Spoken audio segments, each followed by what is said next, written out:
We celebrate Veterans Day on the anniversary of the armistice that ended World War I. The armistice that began on the 11th hour of the 11th day of the 11th month.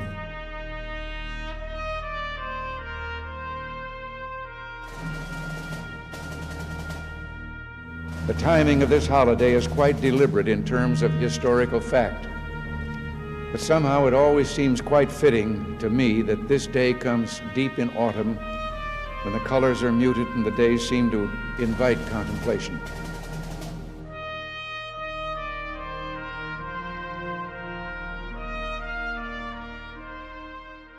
So I used to work in a place where there was an Air Force recruiter down the street.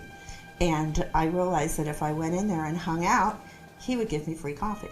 And so through about 6 months of conversation, he did show me that there might be something outside of Red Bank, New Jersey that would essentially provide some kind of a future for me. And he was right. I think that the Air Force and the Navy, to a lesser extent, instilled a sense of ethics in me. I kind of trained up as a medic. You don't leave anyone behind. And I think that that's really important in a work environment, because when someone is struggling, it's not the end of the day to just get up and walk away.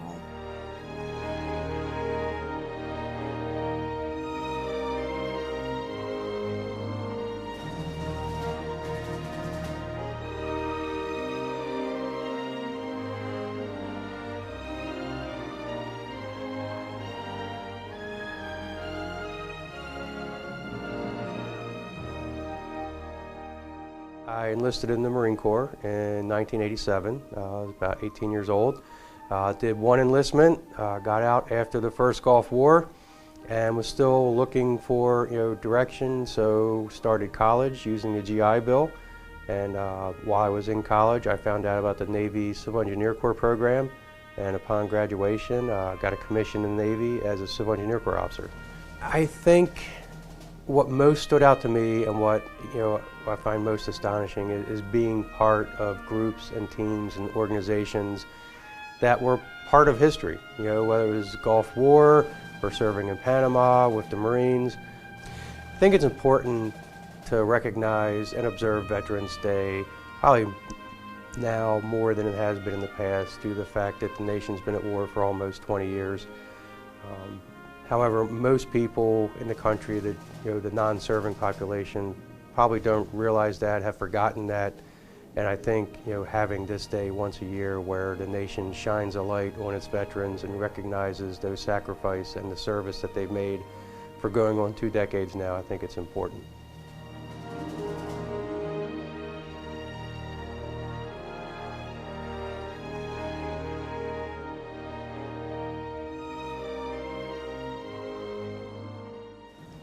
For all we can ever do for our heroes is remember them and remember what they did, and memories are transmitted through words.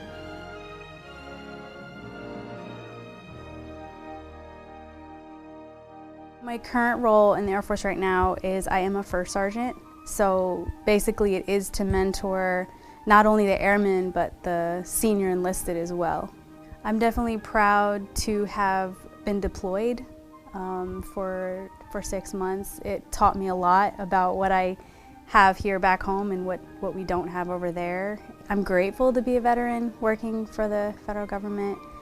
There's a little bit of benefits that we do have, but then I just get to switch it up a little bit, because here I'm a non-supervisory role, but then when I go to my drill on the weekends, I play a role of mentoring young airmen coming into the military.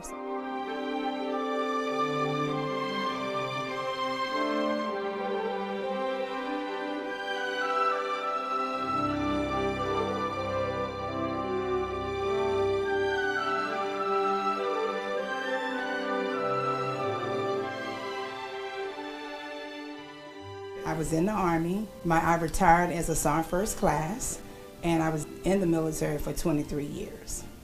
I was a little country girl from Richmond, Virginia, and I wanted the opportunities that I probably would not have been afforded if I had stayed in my hometown.